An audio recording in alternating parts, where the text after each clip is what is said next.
She was a waitress who walked into the wrong room and found a lonely boy in a wheelchair sitting at a birthday party, completely alone. So she sat down and sang to him. What she didn't know, the boy's father was the city's most dangerous mafia boss, and her kindness just made her part of his world. Lena Martinez pushed through the kitchen doors with a stack of dessert plates balanced on her forearm, her sneakers squeaking against the polished marble floor. The Venetian Rose was the kind of restaurant where people ate with 5 forks and whispered their conversations, way above her usual dive bar shifts. But rent was due, Leo needed new shoes, and double shifts meant double pay. She glanced at the order slip. Private Room 7. Birthday Party. The hallways stretched long and quiet, numbered doors on each side like a hotel. Room 7. Or was it Room 9? She squinted at the smudged ink. The kitchen manager had terrible handwriting. Room 7. Had to be. She knocked once, got no answer, and nudged the door open with her hip. The sight stopped her cold. A single boy sat at an enormous table meant for 20. White tablecloth, gold-trimmed plates, an untouched 3-tier birthday cake with Happy 10th Birthday Gabriel written in blue frosting. Balloons tied to every other chair. Empty chairs. Silence so thick it felt like walking into a funeral. The boy's wheelchair was positioned at the head of the table. His thin hands rested on the armrests, fingers pale and still. Dark hair fell across his forehead, and his eyes, deep brown, too old for a 10-year-old, stared at the cake like it was a stranger. Behind him, 3 waiters stood against the wall like statues. They weren't serving. They weren't smiling. They looked afraid. Lena's heart squeezed. She cleared her throat. Sorry, I think I have the wrong. One of the waiters shot her a panicked look and shook his head sharply. Get out. But the boy turned. His gaze landed on her, and something flickered there. Not anger. Surprise, maybe. Or hope. She should leave. This was clearly some VIP situation she'd stumbled into. But those empty chairs, that untouched cake, the way no one was even talking to him. Screw it. Lena set the plates down on the nearest chair and walked over. Hey there. I'm Lena. Looks like you could use some company. The waiters went rigid. One whispered urgently, Ma'am, you really shouldn't. It's his birthday, isn't it? She pulled out the chair beside Gabriel and sat down, ignoring the electric tension crackling through the room. Nobody should eat birthday cake alone. That's like a crime against childhood. The boy blinked at her. His voice came out soft and used. You're not supposed to sit. Yeah, well, I'm not great at following rules. Lena grabbed a knife and started cutting into the cake. Chocolate or vanilla? Chocolate. Good choice. Vanilla's boring. She carved out a generous slice and slid it onto a plate in front of him. Then she cut one for herself. So, Gabriel, right? That's a cool name. Strong. Like the angel. His lips twitched, not quite a smile, but close. My dad picked it. Smart dad. She took a bite of cake. It was obscenely good, probably cost more than her weekly grocery bill. This is incredible. You haven't tried it yet. Gabriel looked at the cake, then at his hands. They didn't move. Understanding dawned. Lena picked up a fork, speared a piece, and held it out to him. Want some help? For a long moment he just stared. Then slowly he leaned forward and took the bite. Good, right? Lena grinned. He nodded. And then, miraculously, he smiled. So, where is everyone? She asked, keeping her tone light. Family running late. They didn't come. Friends. Don't have any. Lena's chest tightened. She'd seen Leo sitting alone at lunch once, back when they'd first moved, and he was the new kid. It had lasted 2 days before she'd marched into that school and volunteered for every field trip until he made friends. But this felt heavier. Lonelier. Well, you've got me now, she said. And I make a pretty decent party guest. Watch this. She stood, cleared her throat dramatically, and started singing. Happy birthday to you. Gabriel's eyes went wide. Happy birthday to you, Lena swayed, off-key and completely unbothered. One of the waiters made a strangled sound. "Happy birthday, dear Gabriel," she drew it out, goofy and big. And Gabriel laughed. Actually laughed, a real sound, bright and startled, like he'd forgotten how. "Happy birthday to you." She sat back down, breathless and grinning. See?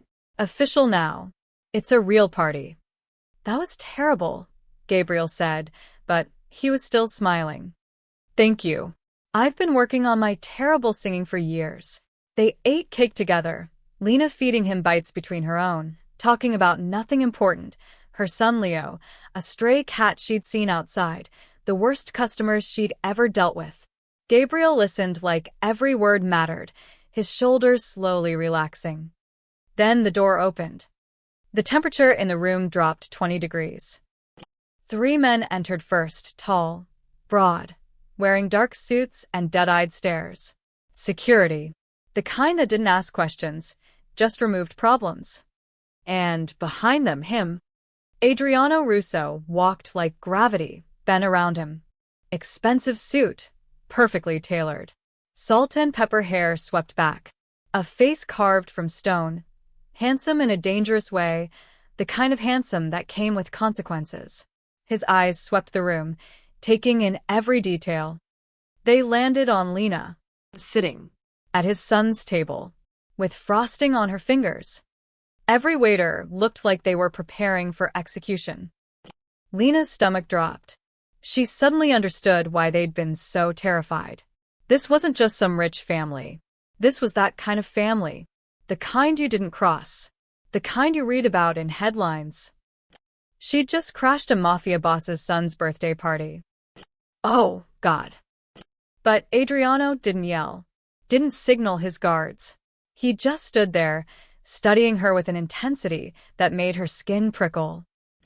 Then his gaze shifted to Gabriel.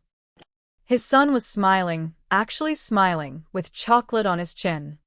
Something passed across Adriano's face. Something almost like pain. Dad. Gabriel's voice rang out, excited. "This is Lena. She sang to me." The silence stretched impossibly long. Finally, Adriano spoke, his voice low and controlled. "Did she?" It wasn't a question. Lena stood slowly, trying not to look like prey. "I'm so sorry, Mr. Russo. I had the wrong room. I'll just..." Seat. It was a command, not a request. Lena Saturday.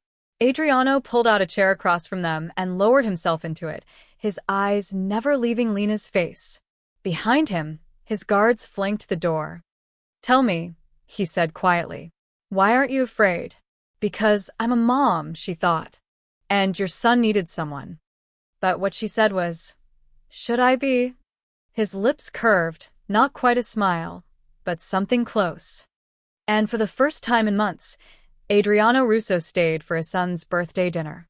Lena was pouring coffee for the breakfast crowd when Marco, the restaurant manager, appeared at her elbow, looking like he'd swallowed glass. "You need to go to the back office." Now. Her stomach dropped. "Did I mess up last night? I swear I didn't mean to." "Just go," his voice was tight. Scared. The office was tucked behind the wine cellar, a place she'd never been summoned to before. Her sneakers felt too loud on the stone steps. When she opened the door, her breath caught. Adriano Russo sat behind the desk like he owned it, which she was suddenly certain he probably did. His suit was different from last night, charcoal gray and perfectly pressed. 2 men stood behind him, stone-faced. One was older, silver-haired, watching her with eyes that calculated her worth down to the penny. "Sit, Ms. Martinez." Adriano gestured to the chair across from him. Lena sat, gripping her apron. "Look, if this is about last night, I really didn't know. My son slept through the night." Adriano's voice cut through her rambling. "First time in 3 months. No nightmares. No panic attacks." He leaned forward, fingers steepled. "You did that in 20 minutes. She blinked. "I just sang to him." No one has made Gabriel smile in half a year. Not his doctors, not his therapists, not anyone I've paid 6 figures to try. His dark eyes pinned her in place. You walked in by accident and gave him something I couldn't buy. The silver-haired man behind him shifted. Adriano, we should discuss. Later, Vincent. Adriano didn't look away from Lena. I'm offering you a position. Temporary. As Gabriel's companion. Someone who talks to him like he's a person, not a patient. Lena's mouth went dry. You want to hire me? As what? A babysitter. As someone who isn't afraid of him. Or me. His lips curved slightly. That's apparently rarer than I thought. I don't know anything about taking care of a kid who, she caught herself, who has special needs. You know how to make him laugh. That's all I care about right now. He slid a paper across the desk. A number was written at the bottom. Lena's eyes went wide. That was more than she made in 3 months. Maybe 4. 2 weeks, trial basis. Adriano continued. You'll come to the estate, spend time with Gabriel, help him feel less isolated. If it works, we discuss long-term. She should say no. Every instinct screamed at her to run. This man was dangerous. Everyone knew the Russo name, even if they pretended not to. This world had shadows she didn't want to step into. But that number. Leo's school had called yesterday about overdue lunch fees. Their apartment building was raising rent. And Mark had texted again last night, saying he knew she'd picked up extra shifts, demanding she share the wealth, even though he hadn't paid child support in 2 years. If she had this kind of money, she could finally get a lawyer, get a real restraining order that actually stuck. Maybe even move somewhere Mark couldn't find them. I have a son, she said carefully. He's 7. I'd need to pick him up from school, be home for dinner. Bring him. Lena stared. What? Bring your son. Gabriel could use a friend his age. We have a library, a game room, a pool. Better than him sitting alone after school. Vincent made a disapproving sound. Sir, we haven't vetted. Then vet her. You have until tonight. Adriano's tone left no room for argument. His eyes returned to Lena. Well? She thought of Gabriel's empty birthday table. His 2 old eyes.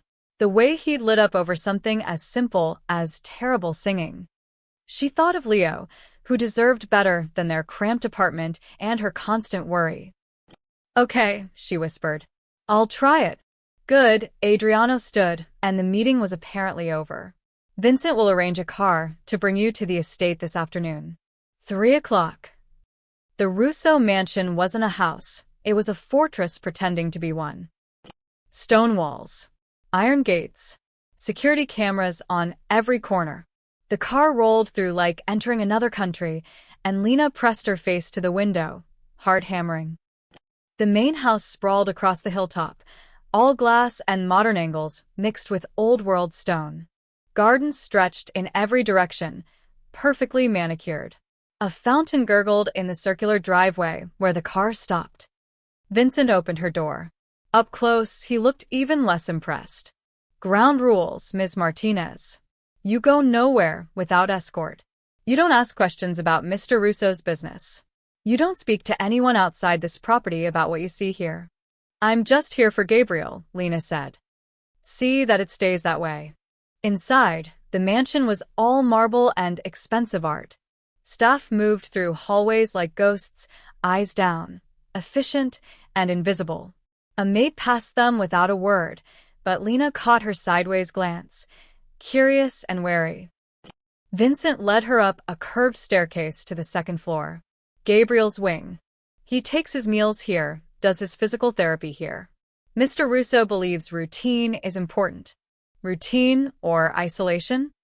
The words slipped out before Lena could stop them. Vincent's expression hardened. Careful. They stopped outside a heavy oak door. Vincent knocked once, then opened it. Gabriel's room was enormous, bigger than Lena's entire apartment. Floor-to-ceiling windows overlooked the gardens. Bookshelves lined one wall. A massive TV. Therapy equipment in the corner.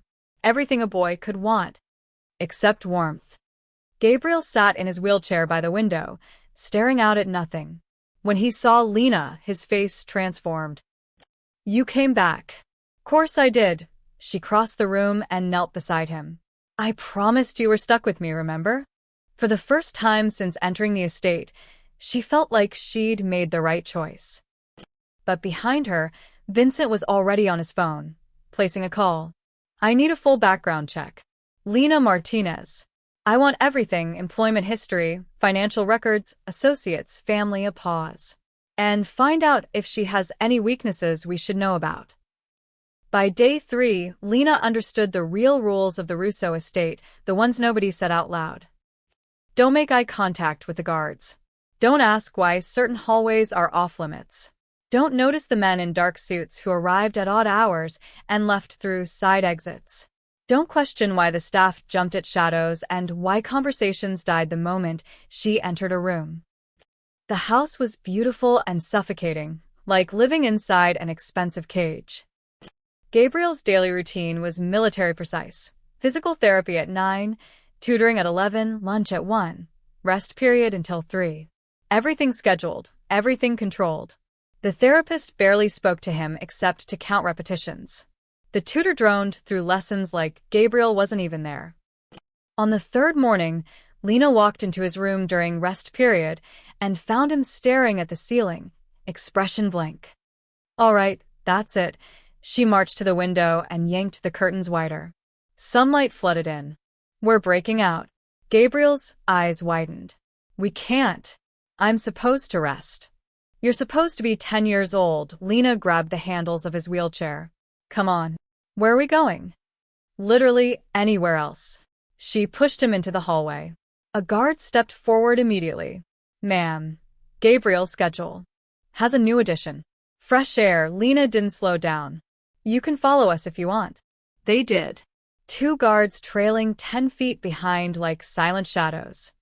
Lena navigated through the mansion until she found French doors leading to a stone terrace. The garden beyond was stunning. Rose bushes, a koi pond, pathways winding between sculpted hedges. When's the last time you were outside? She asked, wheeling Gabriel down a ramp. I don't remember. That's criminal. She parked him beside the pond, then sat on the edge, dangling her fingers in the water. You know what this place needs? Chaos. Fun chaos. My dad doesn't like chaos. Your dad isn't here right now, she grinned. So, you like games? What kind? The kind where we make up stupid rules and laugh when things go wrong. For the next hour, they played a ridiculous game Lena invented involving tossing pebbles at floating leaves, each hit earning increasingly absurd point values. Gabriel couldn't throw the pebbles himself, but Lena handed them to him, and he'd tell her where to aim. When she missed spectacularly and nearly hit a guard, Gabriel laughed so hard he couldn't breathe. The guards looked deeply uncomfortable with joy. That afternoon, Lena brought a stack of books from the mansion's library, not educational texts, but adventure novels and comics. She read to him with different voices for each character, acting out the dramatic parts until Gabriel begged her to stop because his stomach hurt from laughing. By day 4, the staff watched her like she was defusing a bomb incorrectly, but couldn't figure out how to stop her. Vincent appeared during lunch. Ms. Martinez, Gabriel has a structured curriculum. And now he has recess. Lena cut a sandwich into triangles. He's a kid, not a prisoner. Mr. Russo expects. Mr. Russo hired me to make Gabriel happy. So let me do my job and you do yours. Vincent's jaw tightened, but he left. Gabriel stared at his sandwich. No one talks to Vincent like that. Yeah, well, I'm not from here. Different rules. She took a bite. Hey, I was thinking. My son Leo gets out of school at 3. Wanna meet him? Gabriel's head snapped up. Really? If you want.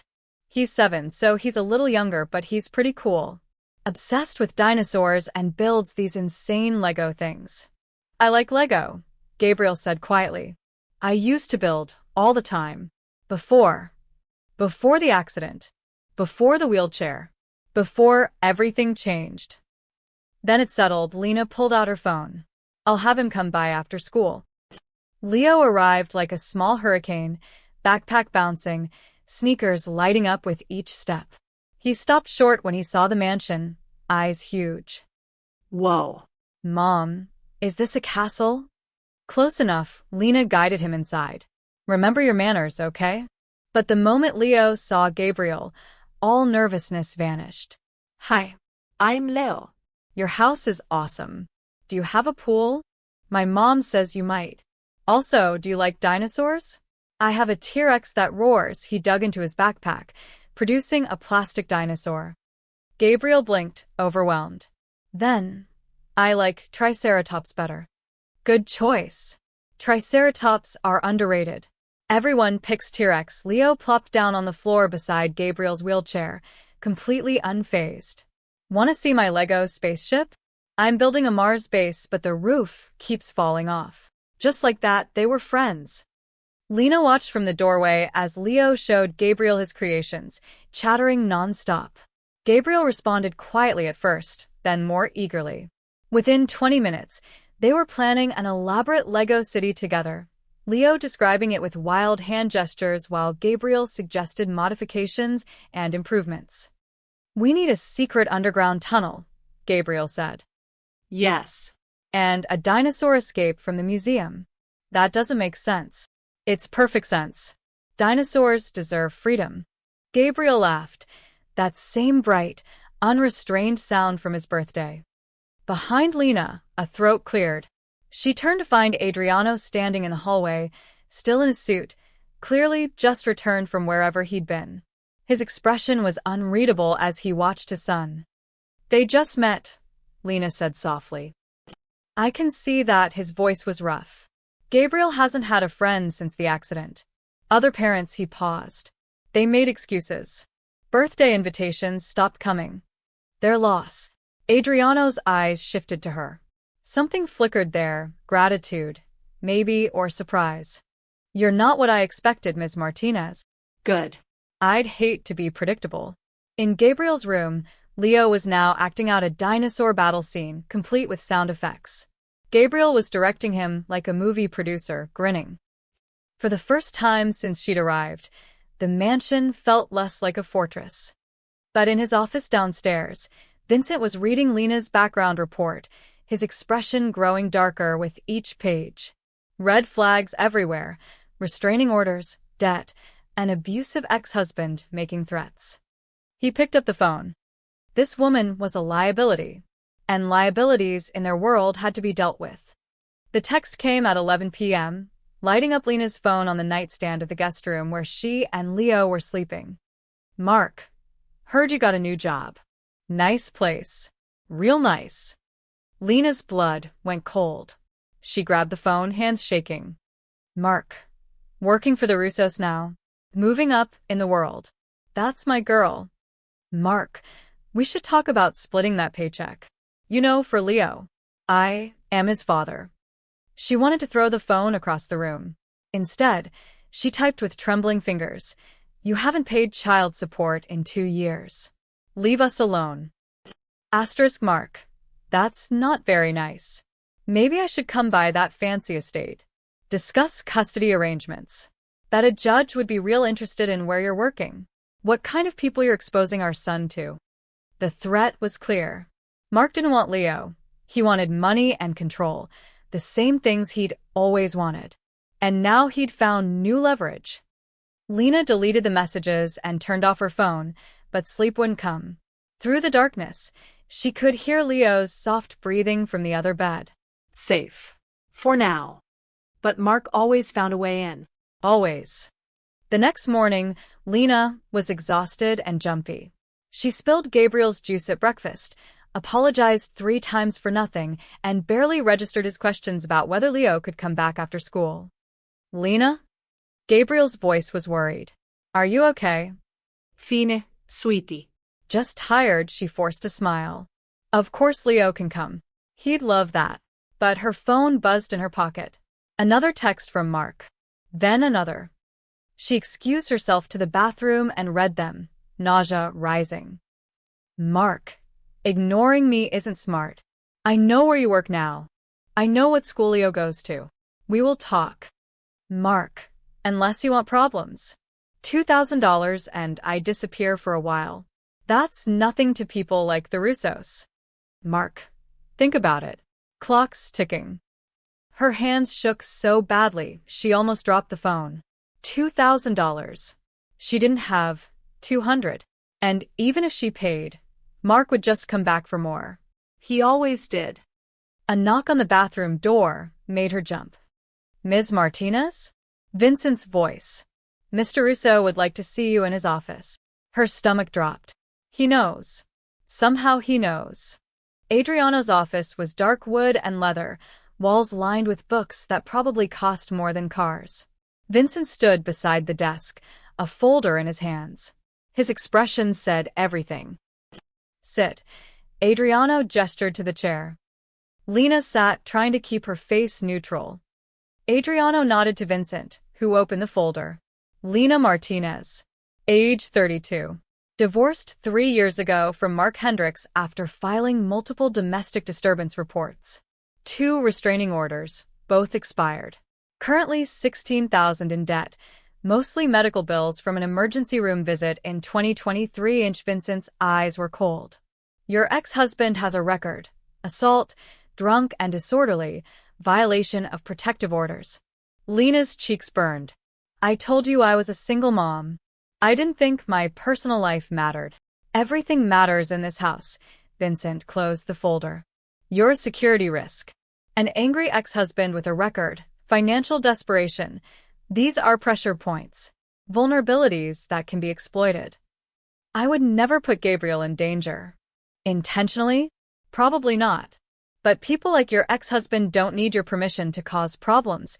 Vincent turned to Adriano. Sir, I strongly recommend we terminate this arrangement. Find someone more stable. Lena's throat tightened. She needed this job. Needed it more than Vincent could possibly understand. Please, Mr. Russo.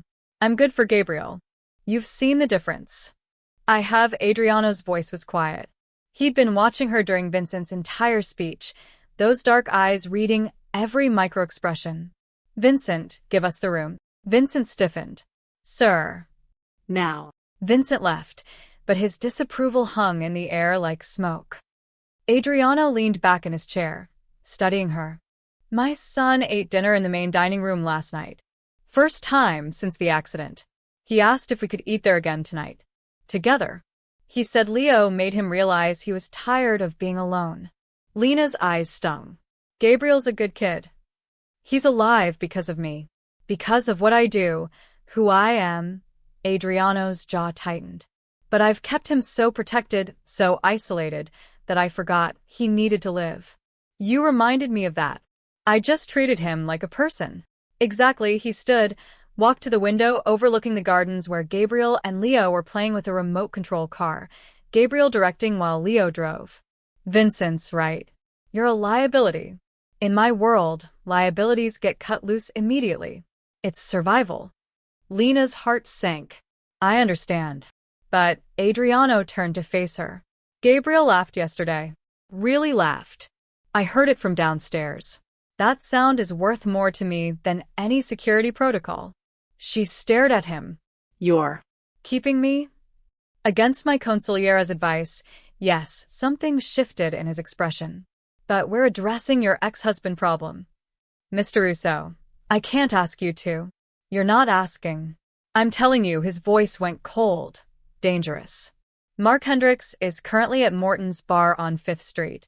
He goes there every Thursday afternoon. By tonight, he'll understand that you and Leo are under my protection. He won't bother you again. Lena's breath caught. How did you?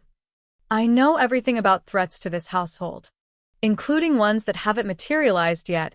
Adriano returned to his desk. You'll stay. Gabriel needs you. But Ms. Martinez.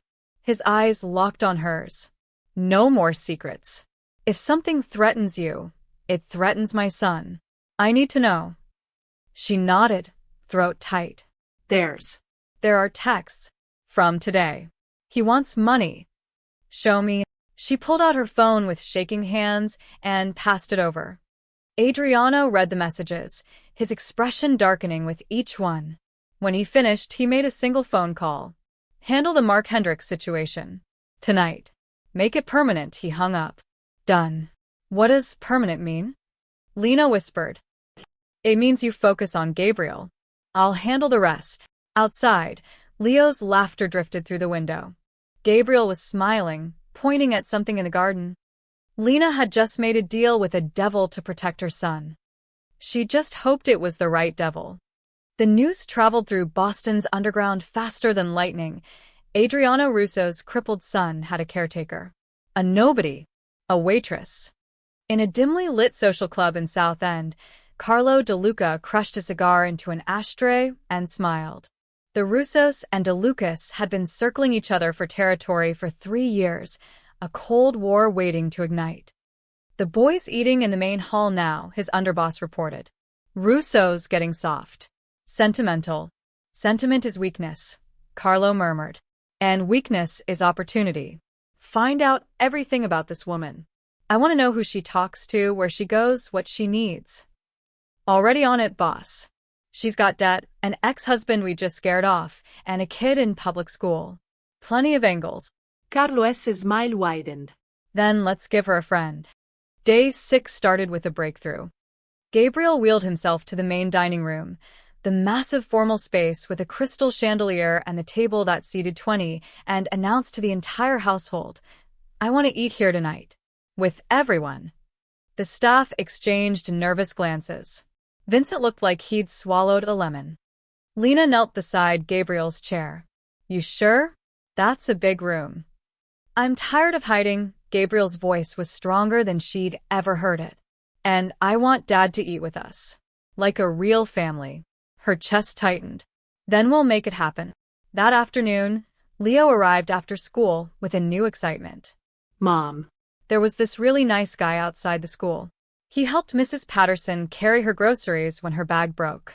He said his name is David, and he just moved to the neighborhood. Lena looked up from the book she was reading to Gabriel. What guy? He was super friendly. He even knew about the Russo estate. He said he works nearby doing security consulting or something. He asked if you worked here, and I said yes, and he said that was so cool and that maybe we'd see him around the neighborhood. Something cold slithered down Lena's spine. Leo, what did I tell you about talking to strangers? But he wasn't a stranger. He was helping Mrs. Patterson, and he knew the area really well. Still, she pulled Leo close. Promise me you won't talk to him again unless I'm there. Okay, Leo squirmed away. Can we do Legos now? She let it go, but the unease lingered. Dinner that night was surreal. The main dining hall blazed with light, the long table set for 6, Adriano at the head, Gabriel to his right, Lena and Leo across from them, and 2 empty seats that seemed to represent all the missing family Gabriel had never known. Adriano arrived late, still in his suit, clearly from a meeting he couldn't discuss. He paused in the doorway when he saw them all seated, something unreadable crossing his face. You came, Gabriel said, and the hope in his voice could have shattered glass. You asked, Adriano took a seat. I'm here. The meal started stiffly, staff serving courses in silence, everyone hyper-aware of the security details stationed at every exit. But Leo, completely oblivious to tension, started chattering about his day. And then we learned about the solar system, and did you know that Jupiter has like 79 moons? That's so many moons. Why does Earth only get one? That seems unfair. Gabriel smiled. Maybe Earth's moon is just really high quality. Quality over quantity, Adriano said quietly. His eyes met Lena's across the table, and something passed between them, an understanding, maybe, or a shared relief that this moment was happening at all. We should do this every night, Gabriel announced. All of us. Together. Vincent, standing near the wall, shifted uncomfortably. More exposure. More vulnerability. More opportunities for rivals to strike at the one weakness Adriano Russo had never managed to armor, his love for his son. But Adriano nodded slowly. If that's what you want. It is. Gabriel's smile was blinding. After dinner, as Lena helped Gabriel back to his room, he grabbed her hand. Thank you for making my dad remember how to be my dad. She blinked back tears. You did that yourself, sweetie. No. You showed me I could. The next morning, Lena took Leo to school herself, not the driver Adriano had offered, but her own beat-up Honda. She needed to feel normal for a few minutes, needed to remember who she was before the mansion and the money and the dangerous men. As she walked Leo to the entrance, she noticed someone across the street. A man in a casual jacket, clean-cut, friendly face. He was talking to Mrs. Patterson again, helping her with her walker. When he saw Lena, he waved. She hesitated, then crossed the street. Something about him felt off. Too convenient. Too helpful. Hi there. He smiled warmly. You must be Leo's mom. I'm David Chen. Just moved into the neighborhood. Your son mentioned you work at the Russo estate. That must be interesting work. It is. Lena kept her voice neutral. What kind of security consulting do you do? Oh, mostly corporate stuff. Risk assessment, that kind of thing. His smile never wavered. Actually, I've been meaning to ask, are they hiring? I'd love to get in at a place like that. Very prestigious. Every instinct Lena had screamed wrong. I'm just the help, she said carefully. I wouldn't know about hiring. Of course, David pulled out a business card. Well, if you ever need anything, friend in the neighborhood, someone to watch Leo in a pinch, I'm around. Community is important, you know? She took the card, her hand steady despite her racing heart. Thanks. As she walked back to her car, she palmed the card and felt its edges. Professional. Expensive. Not the kind of thing someone just moving in would have unless they were really serious about their cover. She drove straight back to the estate and went directly to Adriano's office. Vincent tried to intercept her. Mr. Russo is in a meeting. This can't wait. Adriano looked up from a conference table surrounded by hard-faced men. What is it? Lena held up the business card. Someone's watching us. And I think they want me to trust them. The temperature in the room dropped. Adriano stood slowly. Everyone out. As the men filed past, Lena saw it in their faces. The shift from business to war. Something was coming. And she just opened the door to let it in. Adriano studied David Chen's business card under his desk lamp, then slid it across to Vincent. Run it. Every database we have access to. Already did. It's clean. Too clean. Vincent's jaw tightened. The address is a short-term rental paid in cash. The phone number routes through 3 different carriers. Professional work. DeLuca? Adriano's voice was ice. Almost certainly. They're probing for weaknesses, using the woman and her son as entry points. Lena stood frozen in the office doorway. I led them right to you. Oh God, I'm so sorry. Stop. Adriano turned to her. You did exactly what you should have. You told me immediately. That's what matters. He looked at Vincent. Double security on the grounds. No new staff without 3 independent verifications. And find out where this David Chen is right now. Sir, perhaps we should cancel the gathering tomorrow. No, Adriano's tone was final. Gabriel's been looking forward to it all week. We don't hide. We adapt. The gathering was Gabriel's idea, a small celebration to show he was ready to be around people again. Just household staff, Lena, Leo, and a few trusted associates. Nothing elaborate, just cake and conversation in the main hall. But now it felt like painting a target. Day 10 arrived with deceptive sunshine. The main hall had been decorated simply, balloons, a cake from Gabriel's favorite bakery, music playing softly. Gabriel wore a new shirt and sat at the head of the table, nervous but excited. Do I look okay? He asked Lena for the 3rd time. You look perfect. She adjusted his collar. And you're going to be great. Just be yourself. Leo bounced beside them, already eyeing the cake. Can we eat soon? I'm starving. Soon. Bottomless pit. Staff began filtering in maids, groundskeepers, the cook who'd been with the Russos for 15 years. They smiled at Gabriel, wished him well, and his confidence visibly grew with each interaction. Adriano entered last, flanked by his usual security, but dressed more casually than normal. When Gabriel saw him, his whole face lit up. You changed clothes. You said this was casual. Adriano's lips curved slightly. I'm adapting. The gathering started smoothly. People ate cake. Gabriel told a joke that actually landed, and for 20 beautiful minutes, it felt almost normal. Then Lena noticed the catering staff. There were 3 of them, setting up fresh coffee and pastries from the kitchen. She recognized 2 estate employees she'd seen before. But the third man, youngish with nervous hands, kept glancing at Gabriel while supposedly arranging cups. Her stomach tightened. "Leo," she whispered, "go to the bathroom." "But Mom." Now. "Please." Something in her voice made him obey. He slipped away, heading toward the hallway that led past the kitchen. Lena moved closer to the catering table, trying to seem casual. The nervous man was sweating despite the cool room. His jacket hung wrong, bulky on one side. No. "Please, no." She caught Vincent's eye across the room and tilted her head toward the caterer. Vincent's expression hardened. He began moving along the perimeter, hand already reaching under his jacket. Then Leo's voice rang out from the hallway. "Mom."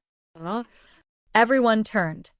Leo stood in the kitchen doorway, face pale, pointing at something behind the industrial refrigerator. "There's a gun back here. A big one.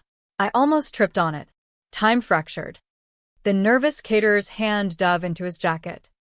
Lena didn't think, just moved. She was closer than Vincent, closer than the other guards. She launched herself at the man just as he pulled out a pistol, her shoulder slamming into his chest. They went down hard, the gun skittering across the marble floor. Chaos erupted. Security descended like wolves. Someone screamed. Gabriel's wheelchair rolled backward, away from danger. Adriano was already moving toward his son, putting himself between Gabriel and the threat. Lena hit the ground, pain exploding through her shoulder. The caterer thrashed beneath her, trying to reach the fallen gun. She grabbed his wrist, held on with everything she had. "Stay down," Vincent's voice. Then his foot came down on the caterer's other arm. 2 more guards piled on, and suddenly the man was face down, hands being zip-tied behind his back. Lena rolled away, gasping. Her shoulder throbbed where she'd hit the floor. Then Leo was there, wrapping his arms around her. "Mom, are you okay? Did I do good? I saw the gun, and I remembered you said to always tell you if something's wrong. You did perfect, baby." So perfect she held him tight, her whole body shaking. "You saved everyone." Adriano appeared above them, Gabriel's wheelchair behind him.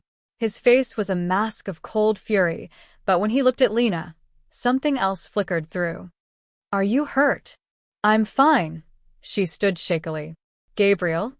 "I'm okay." Gabriel's voice was small, scared, but steady.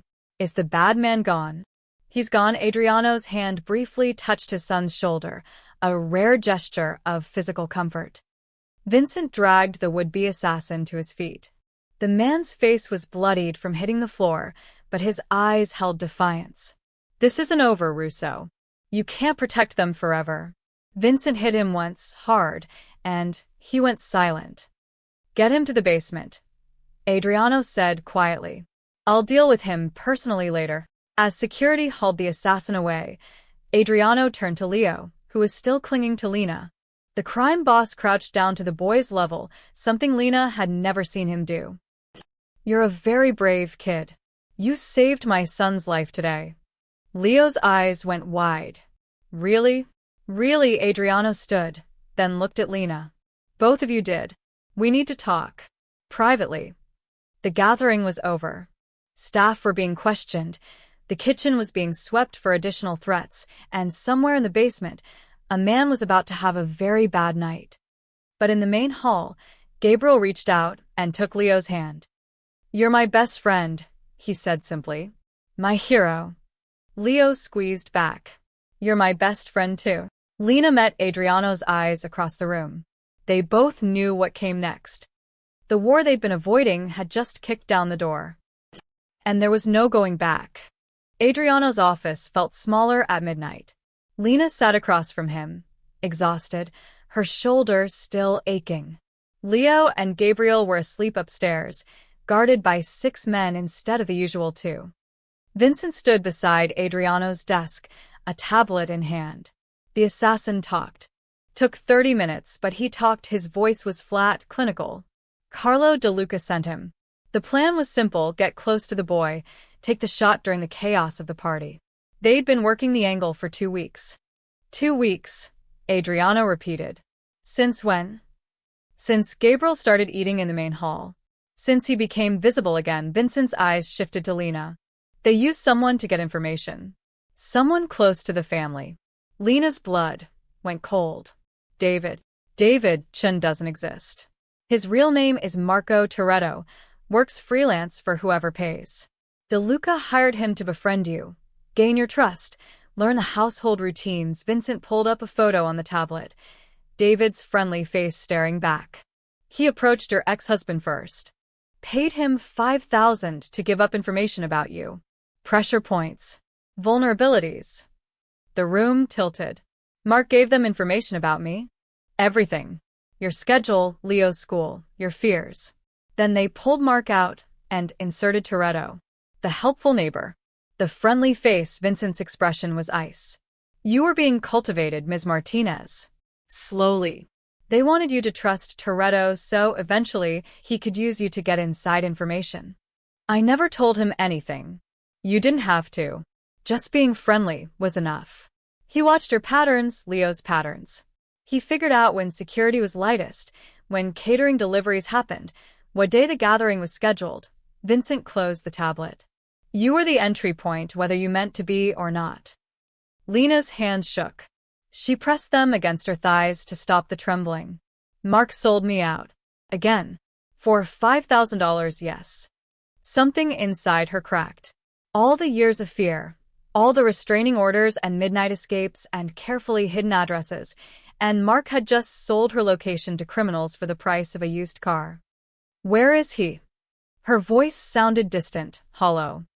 Adriano had been silent through Vincent's report, watching her with those dark, calculating eyes. Now he spoke. Your ex-husband is currently in the back of a van headed to Providence. He'll wake up in a homeless shelter with no memory of the last 12 hours and a terror of ever speaking your name again. She stared at him. What did you do? What I should have done a week ago. Adriano leaned forward. Mark Hendricks was picked up from his apartment 3 hours ago. He had De Luca's money in his pocket and photos of Leo on his phone, time-stamped, location tagged, taken by Toretto. He was going to use them for leverage. More blackmail. Tears burned behind Lena's eyes. I brought this into your house. The attack happened because of me. No. Adriano's voice cut through her spiral. The attack happened because Carlo De Luca is desperate and sloppy. You were a target because you made Gabriel happy. They saw that as weakness. His jaw tightened. They were wrong. But if I'd been more careful. You spotted the threat. You told me about Toretto immediately. You threw yourself at an armed man to protect my son. Adriano stood, walking around the desk. You did everything right, Ms. Martinez. Everything I hired you to do, and more than I had any right to expect. Vincent made a disapproving sound. Sir, sentiment aside. I'm tired of your objections, Vincent. Adriano didn't look away from Lena. This woman saved Gabriel's life tonight. Her son spotted the weapon. They're part of this family now, whether you like it or not. The words hung in the air. Family. Lena wiped her eyes roughly. I misjudged you. When I first came here, I thought you were just a criminal keeping his son in a cage. I was, Adriano said quietly. I convinced myself isolation was protection. That if Gabriel never left his room, nothing could hurt him. But I was wrong. I wasn't protecting him. I was burying him alive. You were scared. I was a coward. His expression was raw, unguarded in a way she'd never seen. And you walked into my house and showed me what real courage looked like. You sat with my son when everyone else was afraid to. You made him laugh when I'd forgotten he could. You gave him a friend, a reason to leave his room, a reason to live instead of just exist. Lena's throat closed. He's an amazing kid. He deserved better than being alone. He did. And I failed him until you arrived. Adriano's hand moved, almost touching her shoulder, then dropped. I underestimated you, Ms. Martinez. I thought you were just a waitress who stumbled into the wrong room. But you're braver than half the men I employ. Smarter, too. I'm just a mom trying to protect her son. No, his eyes held hers. You're someone who sees people for who they are, not what they've done. You looked at Gabriel and saw a lonely boy, not a liability. You looked at me and saw a father, not a monster. You're both, she said softly. Aren't we all? Something shifted between them, a understanding, maybe, or the beginning of trust. The kind of trust that came from surviving the same nightmare together. Vincent cleared his throat. If you're quite finished, we have security protocols to revise. Tomorrow, Adriano's tone left no room for argument. Tonight, Ms. Martinez goes to bed knowing she and her son are safe here. That's what matters. Upstairs, a door opened. Small footsteps padded down the hall. Gabriel appeared in the doorway, sleepy and disheveled, Leo right behind him. We couldn't sleep, Gabriel said. Too much. Everything. Leo nodded solemnly. Also, Gabriel said you make the best hot chocolate, Lena. Despite everything, Lena laughed. Well, I can't argue with that logic. Gabriel wheeled closer to his father. Dad, is Lena staying? And Leo? Yes. Adriano's hand rested on his son's shoulder. They're staying. Good, Gabriel smiled at Lena. You're my birthday hero. Both of you. And for the first time in years, Adriano Russo smiled, really smiled at his son. The guest wing had its own entrance, a small kitchen, 2 bedrooms with actual windows that opened, and Leo's favorite discovery, a balcony overlooking the gardens where rabbits came out at dawn. This is bigger than our whole apartment, Leo said, bouncing on his new bed. And it smells better. Our place always smelled like Mrs. Chen's cabbage. Lena set down the last box of their belongings. Everything they owned fit in 4 boxes, a fact that felt both sad and liberating. It's temporary, remember? Just until things settle down. But as she looked around the sunlit room with its soft carpets and clean walls, temporary felt like a word from another life. A knock came at the door. Gabriel wheeled himself in, barely able to contain his excitement. You're staying in the blue wing. That's right next to mine. We can have breakfast together every morning. Every morning? Lena smiled. You sure you won't get sick of us? Never. Gabriel's grin was pure sunshine. Leo, want to see the game room? It has a racing simulator and everything. The boys disappeared down the hall, Leo's excited chatter echoing off marble walls. Adriano appeared in the doorway, watching them go. He's been planning their entire week since I told him you were moving in. Apparently Tuesdays are now Lego days and Fridays are movie nights. He's really come alive, Lena said softly. Because of you.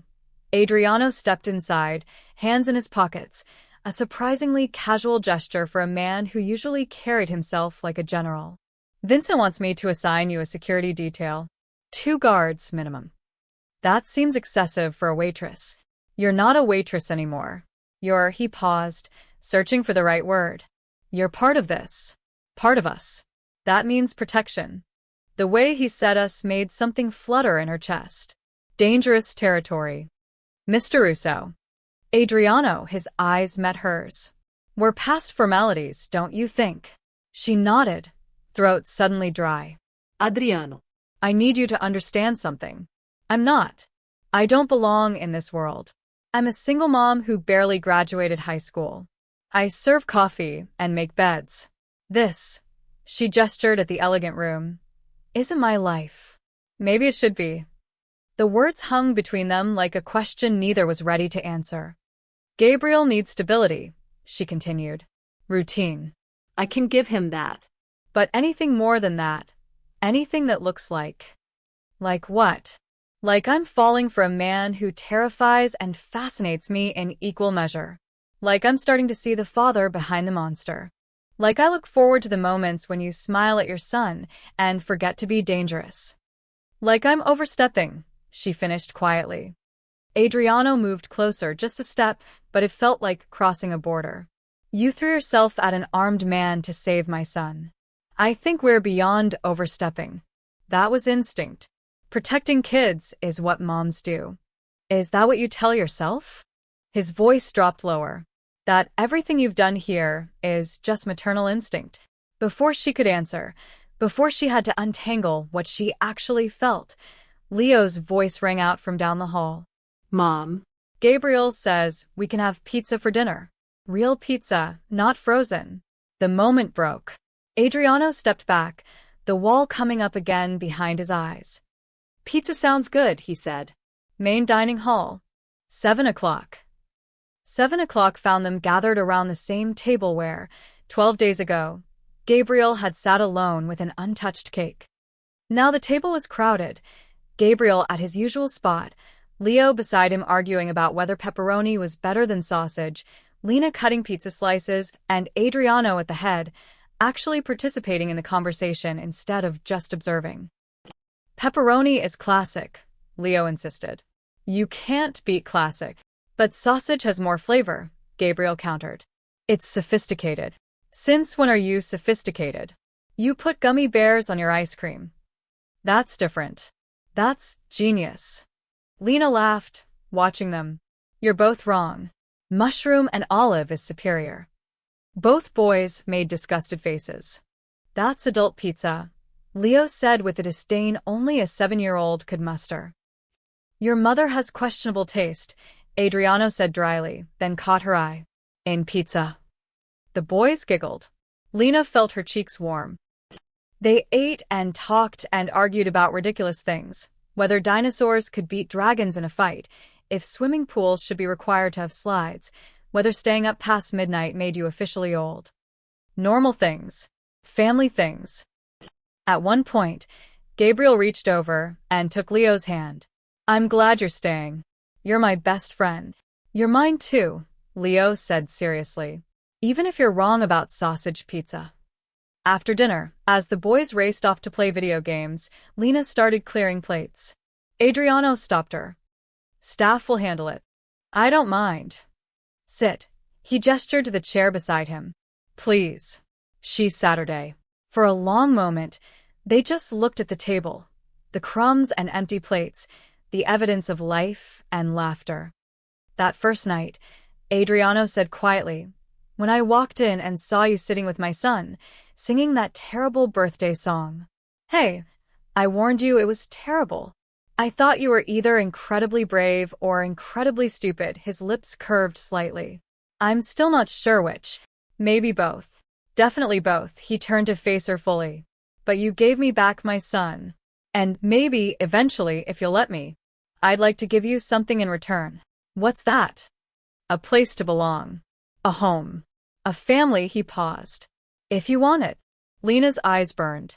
She thought of the empty apartments, the lonely dinners, the years of running and hiding and barely surviving. She thought of Gabriel's laugh. Leo's smile. The way this house felt less like a fortress every day and more like something she'd been searching for without knowing it. I want it, she whispered. From down the hall came the boys' laughter, bright and unrestrained. The birthday table wasn't lonely anymore. And neither were they.